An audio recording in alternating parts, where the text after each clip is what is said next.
Wait, a new first issues? But no one watches your videos, bruh. Why even? It's just something I do since I still kind of do this regardless of borrowing it from a friend or buying it outright, so why not record the way I've been doing? Besides, it gives me a baseline for when I can actually restart the show proper, like with a camera and physical copies. A man can dream. Anyways, welcome to the first episode of First Issues version 3. No, actually, this would be version 4, technically. Anyways, and these are the new #1 releases in the week of March 2nd, 2016. Let's start by heading over to Marvel with their new Avengers event, Avengers Standoff, Assault on Pleasant Hill Alpha #1, written by Nick Spencer and Jesus Saez on art. Oh hey, it's the new Civil War lead and storyline. Okay, that prologue issue, Welcome to Pleasant Hills, wasn't horrendous, but it wasn't anything special, and wait, why do Marvel's civilians hate Captain Falcon this time? Probably in a solo book, I'll give you that.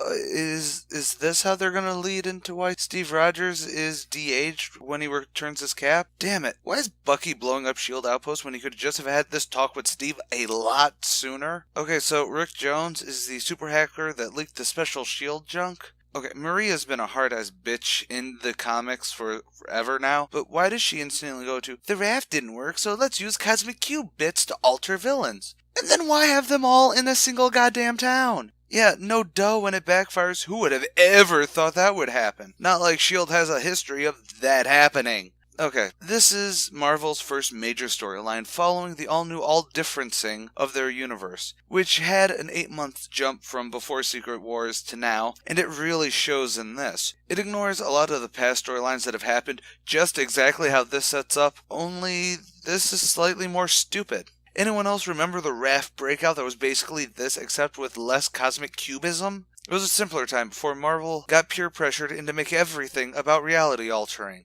The verdict is quick and simple on this one. It's nothing special. I would say if you're following the Avengers books or Marvel as a whole, then you sort of don't have a choice but to follow this. Or you can ignore it and see what the actual outcome is besides making Steve Rogers younger so we can get him back in time for his new movie. Yeah. Next up from Marvel is Black Widow #1, which is like volume 27 in her solo stuff, I don't know. With Mark Waid and Chris Samney writing, with Chris pulling double duty as artist and Matthew Wilson as colorist.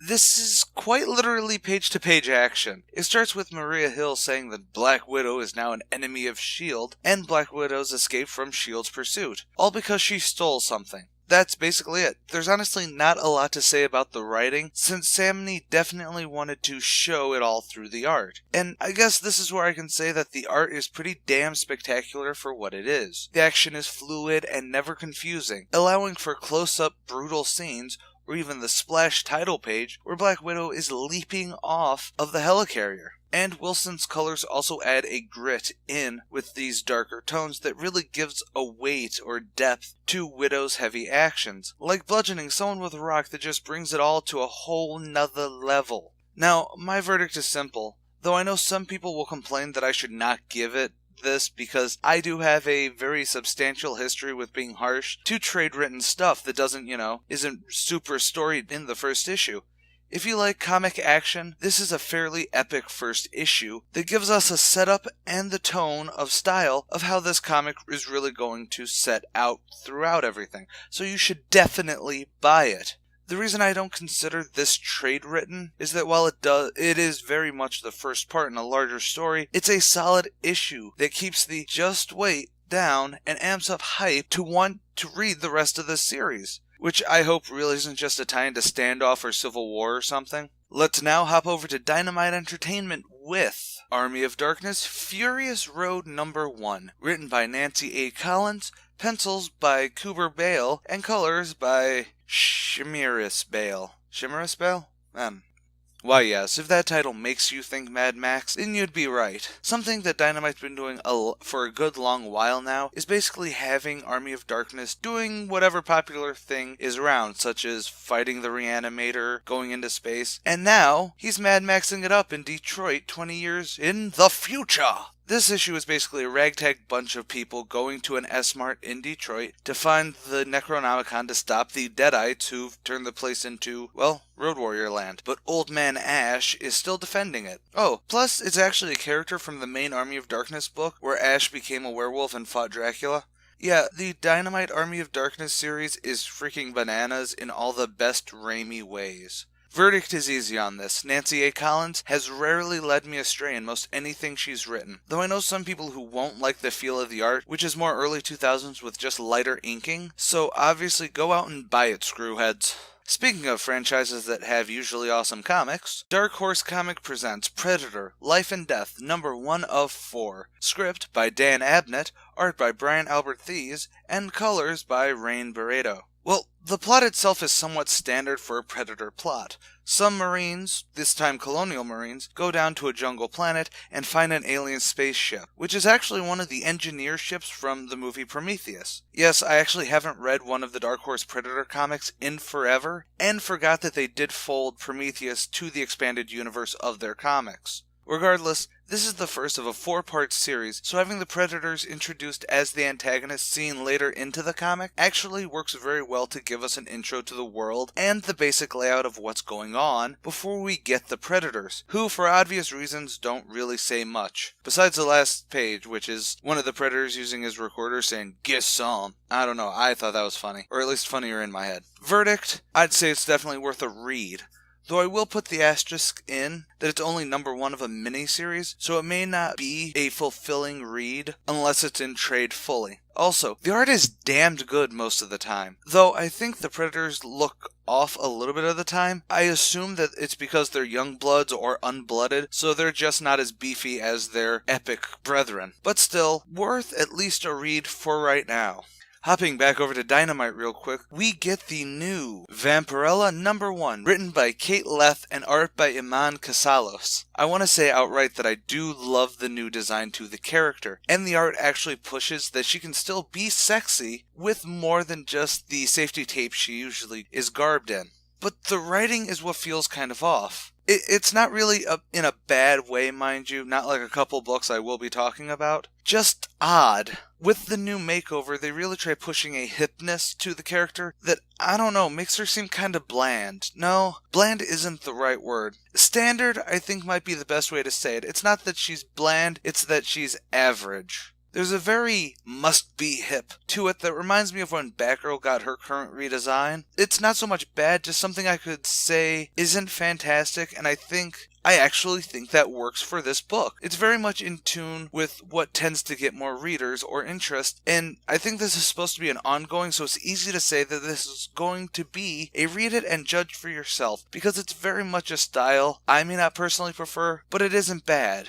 In fact, I would think that the best way to phrase it would be that hipness, that modern, it's millennial cheesecake. Because you can't, just show busty babe. Now it has to be, hey, I'm with it too, my people. I have no idea where that was leading. Either way, I don't know. Go and read it for yourself. That's the best way that's quite literally the best verdict I can give for it. Onward to Oni Press with Another Castle number 1, written by Andrew Wheeler and art by Pauline Ganucheau. With a title like that, you'll never guess why this book was written. And frankly, that's the biggest detriment to it. It doesn't feel like it was written because Andrew Wheeler had a story he wanted to tell, whereas something like IRL has a solid message to put forth about sexism and the real world, or Deja Thoris, who's been a badass princess of Mars for some time now. This doesn't seem to actually know what it wants to do. It actually feels like a Kickstarter comic that should have been a web comic first, so Wheeler could have honed what he wants his world to be and his characters as a whole. The biggest credit I can say is that I really do think the art is pretty good. It's, and this is going to sound wrong to some people, simple art. There's not a giant attention to the details, but in a story like this, especially with a name harkening back to Princess Peach and that kind of awkwardly outdated notions that women in comics and games are portrayed far too much in the damsel in distress role and wanting to try and crack that mold, it's on the characters to flesh out the art. Here's a quick list of books that you can get instead of this that portray that so much better, being badass women. Black Widow, Spider-Woman, Spider-Gwen, Rat Queens, especially Rat Queens, Red Sonja, Deja Thoris, All-New Wolverine, Revival, Saga, Winona Earp, and of course the biggest reason I think I lost a lot of enjoyment from this, Princeless, which is, God, I am definitely doing a Why I Like on Princeless eventually. Anyways, my verdict. Well, I know the title itself intrigues some friends who didn't hear about it until I mentioned it on my Facebook group, but it's the art that even had a few of them who were interested in reading it still interested. So I'd say go to Comixology and check out the preview pages they have. I personally think that it's easily ignorable, which is a sad thing I rarely do for Oni Press, but there's just so many better titles that have a more fleshed out and less generic world, as well as a real lead heroine that doesn't feel so generic. However, as I said, go over to the Comixology and maybe you'll be interested after you see the preview pages that you may want to borrow it from a friend or even buy it outright to support this notion. It's a book that has a good message, but is a muddled execution. Sorry. Speaking of that, actually, we have Boundless Comics Jungle Fantasy Vixens #1, with 3 separate little stories written and drawn by separate people. If you can't tell by that title, or this cover, we have probably the direct opposite of what Another Castle is trying for. This is a cheesecake factory. Hell, even more so, it overtly uses nudity and everything under the kitchen sink to try and be a buy. There's random nudity and sex and violence, but the not Betty and Veronica heroines are just really uninteresting. Now, I'm not going to decry it because it dared show nudity or sex or dinosaur violence. I'm going to bemoan it about how it's so uninteresting because of the setting. See, the setting is a completely random amalgam of dinosaurs, cave women, modern men, sci-fi weirdness, but it doesn't do anything with it. It's totally ignorable, but I just wanted to point out that both this and Another Castle have a very specific goal in mind, and neither of them fulfill that goal, because there's not a real attempt to be made to be more unique. Something like Sunstone marries both this sexuality and strong female leads that neither of these books are even in the same league as. Cheesecake works when the characters themselves are interesting for the next read. You want to be able to follow, oh man, we just saw this gratuitous sex, I want to see what happens next issue, see how this relationship builds. Similarly, strong characters only work when they are not caricatures, be it busty bimbo or modestly dressed princess. That being said, like with Another Castle, the art isn't that bad, and if you really want to get it strictly for nudity, then go for it, but I would personally say it's totally ignorable, and if you want to see well-drawn smut, check out Jay Naylor's stuff, or In Case, or one of the billions of other artists out there that you can look at free online. And let's quickly gloss over the Titans comic, Penguins of Madagascar #1, written by Kevin Scott and art by Lucas Ferreira. It's a fairly straightforward all-ages comic that works really well. The art is tight, it feels very much in tune with the Penguins of Madagascar movie and the Madagascar movies as a whole, and considering the North Wind group from the Penguins movie are in this, it's a solid sequel-esque thing. The main plot is robots are going to take over the world, so the Penguins will stop them. And the writing is in the same vein as the movie. My son, granted he's 2, did like looking at the visuals while we were reading the comic together. He does get letters, but not real words yet, so this is a fun little vocab building thing. My verdict is to say, if you're a parent, it's a fun read and an easy comic to give your kids to check out and maybe even enjoy. Just like with DreamWorks humor as a whole, there's some jokes that won't play towards your kid, but they're still decent enough for entertainment. And finally, my personal pick for issue of the week is, of course, Boom Studios' Mighty Morphin Power Rangers #1. Written by Kyle Higgins and illustrated by Henry Preseccia, and colors by Matt Herms. How could this not be my top pick? It's the freaking Power Rangers, done by freaking Boom Studios. There is an update to the characters, of course, but nothing super game-changing.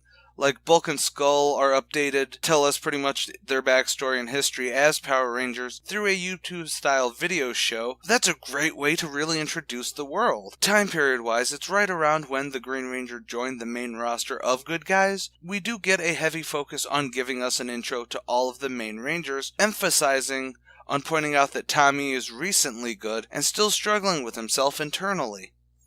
It's surprisingly great. And then we get to the art. The art is solid, but it will take some getting used to get the new character models in my head, and pretty much the art style as a whole. Like, Kimberly is now more of a modern take on the Valley Girl hipsterina thing, and Billy looks like Albert Wesker.